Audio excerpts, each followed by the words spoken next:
E aí, parece só uma palavra no código da lei, né? Posse. Mas no Brasil, essa palavrinha, nossa, ela é o centro de disputas que são literalmente de vida ou morte. Hoje a gente vai mergulhar fundo nisso. Como um debate que começou lá na teoria se transforma numa luta real por um pedaço de chão. Então, vamos lá. Imagine a cena. Um juiz bate o martelo, dá uma ordem de despejo, papel assinado, tudo certo, parece que não tem mais o que fazer, certo? Mas e se tiver? O que, na lei, poderia de fato barrar o cumprimento dessa ordem? Ok, agora vamos aumentar a escala. E se essa ordem de despejo não for para uma única família, mas para 10 mil pessoas? Uma comunidade inteira? E olha, isso aqui não é uma hipótese, não. É um cenário real, um problemão que já chegou na mesa dos tribunais brasileiros. E a chave para entender como se resolve um impasse desses está escondida num debate jurídico bem antigo, na verdade. Um debate sobre uma pergunta que parece simples, mas que não é nem um pouco. O que significa de verdade ter a posse de alguma coisa? Pois é. E para começar a desenrolar esse novelo, a gente precisa voltar no tempo. Tudo começa com um verdadeiro duelo de gigante, uma batalha de ideias entre dois juristas que moldaram o direito, Savigny de um lado e Hering do outro. O X da questão entre eles era justamente esse: o que é posse, afinal? Para o Savigny, a posse estava na cabeça, era uma coisa subjetiva. Tinha que ter o controle da coisa, claro, mas o mais importante era a intenção de ser o dono.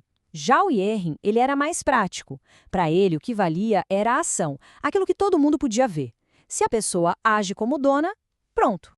A teoria do Savigny é chamada de subjetiva por isso mesmo, porque ela olha para a intenção da pessoa. A pergunta que ele faz é: essa pessoa se sente dona? Ela acredita ser a dona? Um inquilino, por exemplo, ele tem o controle físico do imóvel, mas ele sabe que não é o dono. Então, para o Savigny, ele não teria a posse de verdade, e sim o que se chama de detenção. Aí o Hering veio para simplificar. Ele dizia: esquece a intenção, o que importa é o que se vê por fora.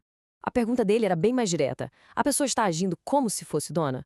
Ou seja, está usando, está construindo, está plantando? Se a resposta for sim, então ela é possuidora e ponto final. A lei tem que proteger. E aí vem o grande ponto de virada na nossa história. No meio dessa briga teórica, a lei brasileira teve que escolher um lado. E escolheu. O nosso Código Civil adotou a visão do Hering.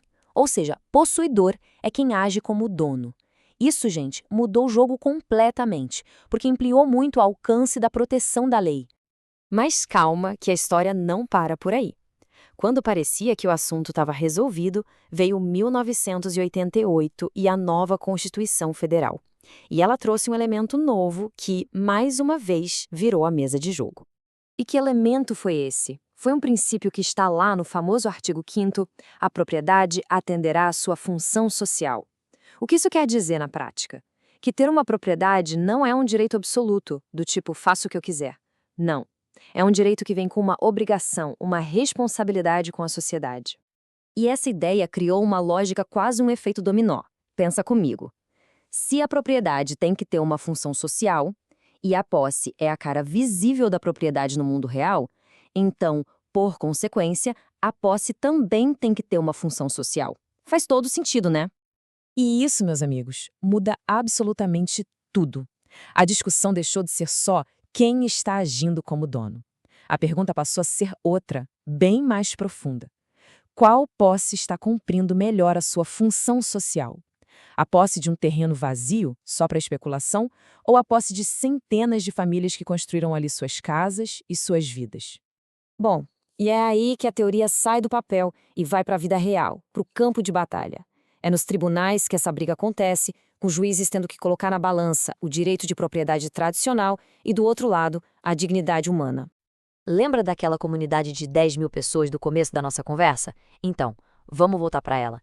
Esse foi o caso real da ocupação da Vila Soma, e ele se tornou um grande teste para todos esses princípios que a gente está discutindo.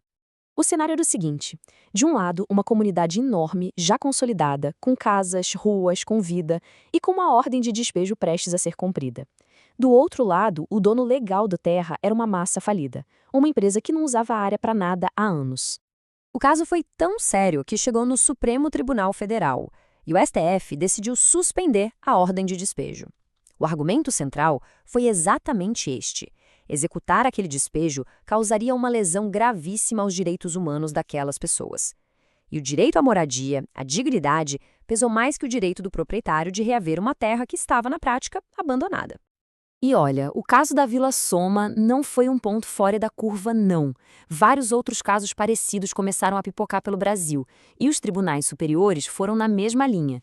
A gente vê decisões falando que a função social da terra precisa ser provada para ter despejo, que a dignidade de mais de 1.000 famílias prevalece, que remover 56 famílias do campo causaria um dano social muito maior.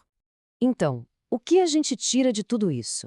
É impressionante pensar em como um debate que começou lá no século XIX, super acadêmico, virou uma ferramenta poderosa para tentar resolver alguns dos problemas sociais mais urgentes do Brasil de hoje.